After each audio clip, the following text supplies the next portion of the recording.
have a film that succeeds everywhere God calling fails, but fails everywhere God calling succeeds.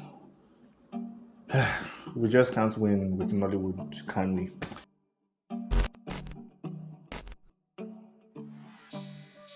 What's up, guys? Welcome back to the channel. If you're new here, make sure you hit that subscribe button and notification bell so you get notified every time I release a new video.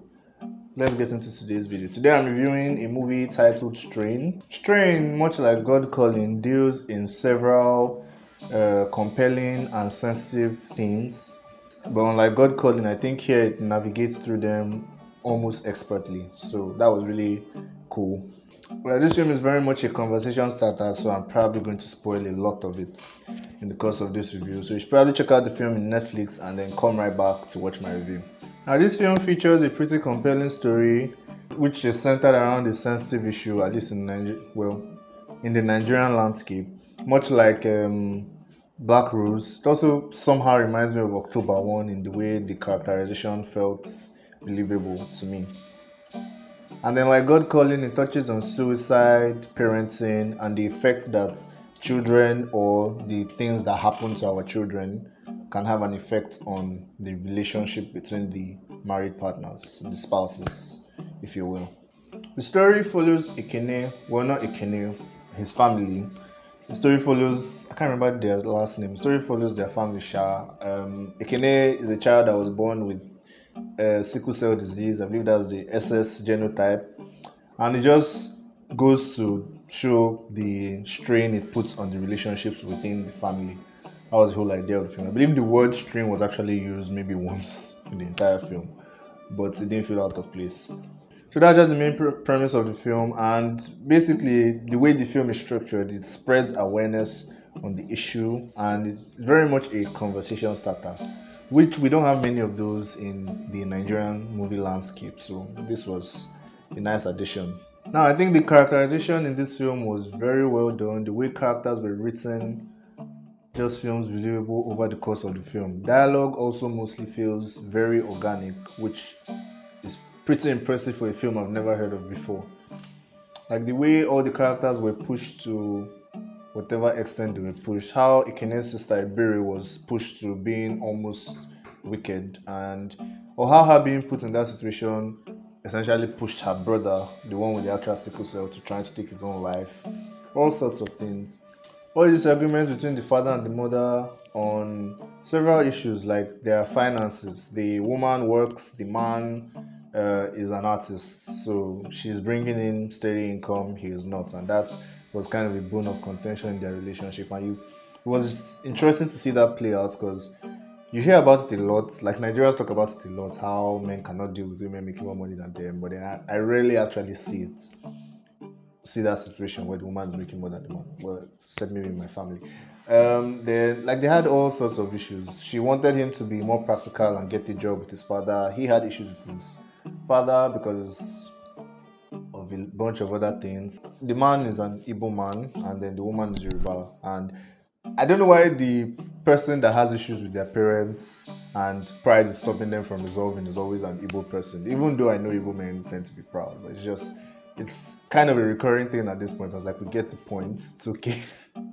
And they also had an issue, which I think was a pretty minor issue in the grand scheme of things, with the fact that like the school they sent their children to, anytime the boy has a health crisis, they call the mother instead of the dad, which is actually very representative of the cultural landscape in Nigeria at the moment. Even though he was the one that always showed up first, it was always her they contacted first, and it created some kind of, it almost built to resentment between them. So I don't know, it just went further to show the impact that your child struggling or whatever can have on the relationship between the couple. And this is one of many things that us young people who are unmarried and are looking for wife and husband up and down, this is one of many things that nobody ever talks about, that some of us are eventually going to have to deal with, the impact of our children's lives on our relationship.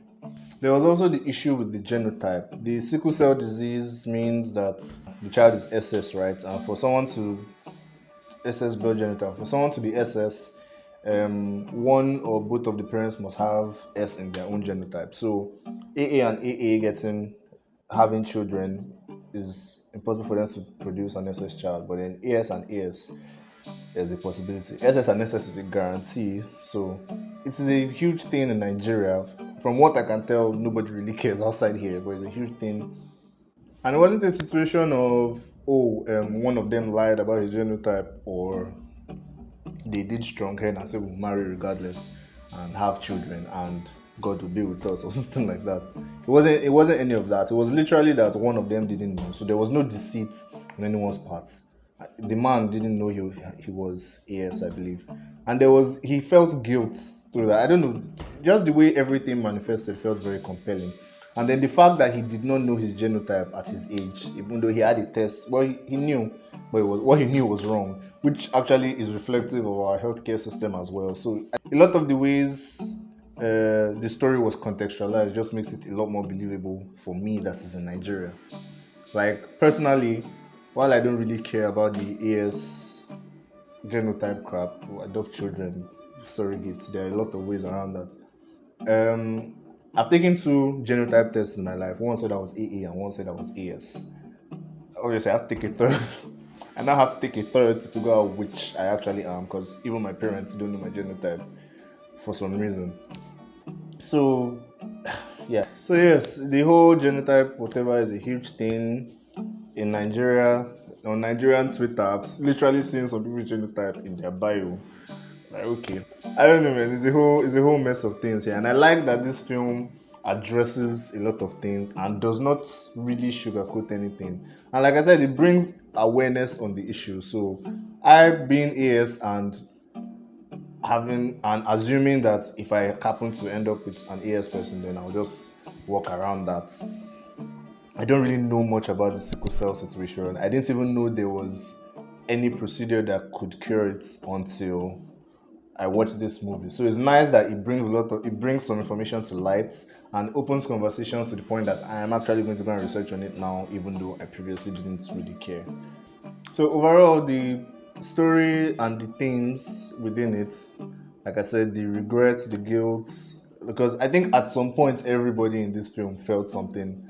All 4 of the main characters felt something along the lines of guilt. So I don't know, the themes, the emotion, everything just felt pretty well executed, unlike in God Calling. But then also unlike in God Calling, actually. The performances here never sold me.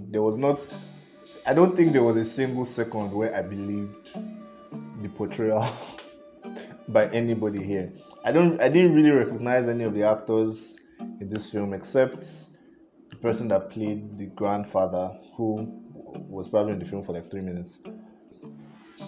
But yeah, none of their portrayals felt especially compelling to me.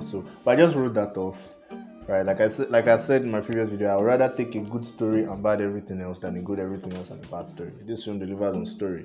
And the production, it was questionable. The music was bland, which is not necessarily a problem. And then the video quality was also quite bland.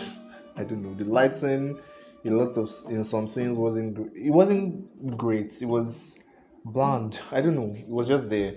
Then the filming, they did this thing a number of times where, like, 2 characters are talking, there's dialogue going on, and then they cut from the shot of them talking and then show us something completely unrelated while their dialogue is still playing, the audio of the dialogue is still playing, and then they cut back to them. They did that a number of times, and it really pulled me out. It was really distracting.